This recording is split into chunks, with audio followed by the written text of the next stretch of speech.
After he had consoled Joseph and the saints about their afflictions imposed upon them by the Missouri mobs, the Lord outlined his view on the relationship between government, the laws of the land, and his people. His very first statement concerned the primacy of authority. The Lord expects his people to obey his commandments.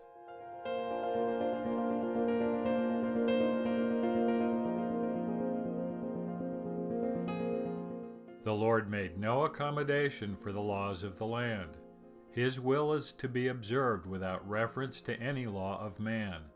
His law, in simple terms, supersedes the laws of the land in all respects.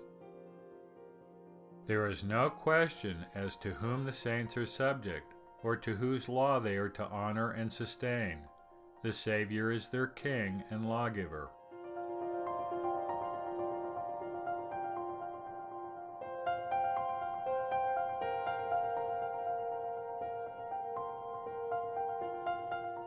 The Lord did recognize that the saints lived in a land with a government different than his own, the United States of America.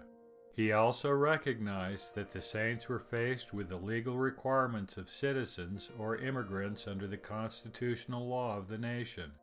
His next remarks addressed constitutional law.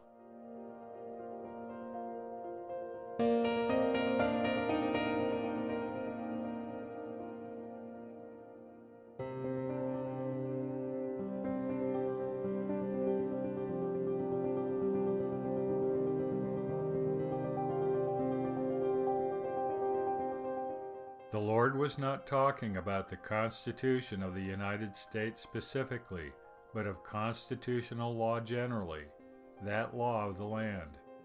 The Lord does justify a constitutional form of government, as long as it maintains the rights and privileges of its citizens. He is also clear that he does not support a constitutional government that does not guarantee the rights of mankind. These governments he calls evil. The Constitution of the United States, with its Bill of Rights, promotes a government that is justifiable to the Lord. In fact, it was established by the Lord himself through wise men whom he raised up for this purpose.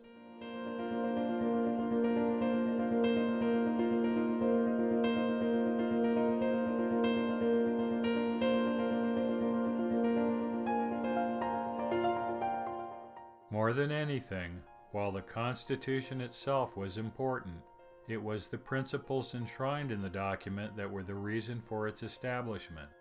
The Lord pointed this out in his revealed dedicatory prayer for the Kirtland Temple.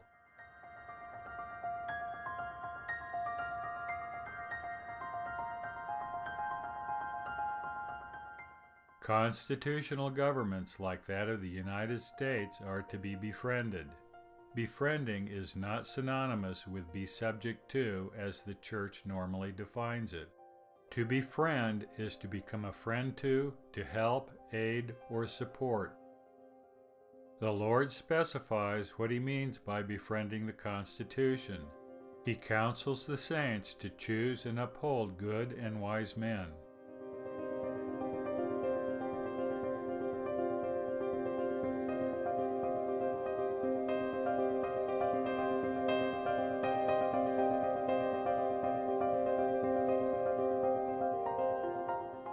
The saints became painfully aware of the consequences of being ruled by wicked people, even under a constitutional law.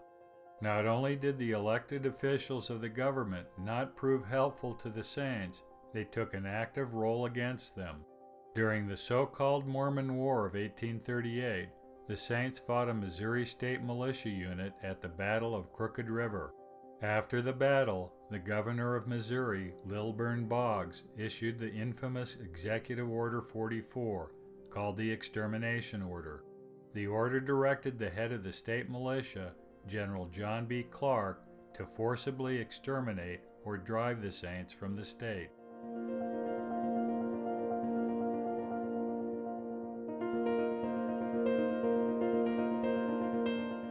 The governor ordered militia units totaling 1,800 troops against the saints. After years of persecution, Joseph Smith decided to apply directly to federal authority in Washington, D.C. to seek redress. In February of 1839, Joseph met with President Martin Van Buren. In spite of the justness of the Mormon cause, the president chose not to help the saints for purely political reasons.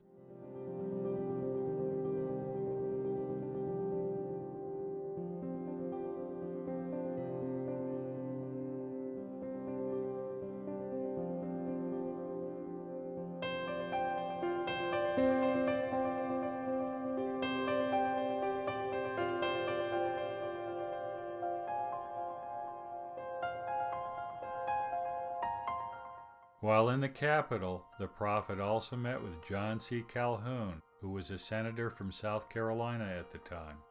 Senator Calhoun also declined to help the church, whereupon Joseph decided it was useless to seek help from the federal government.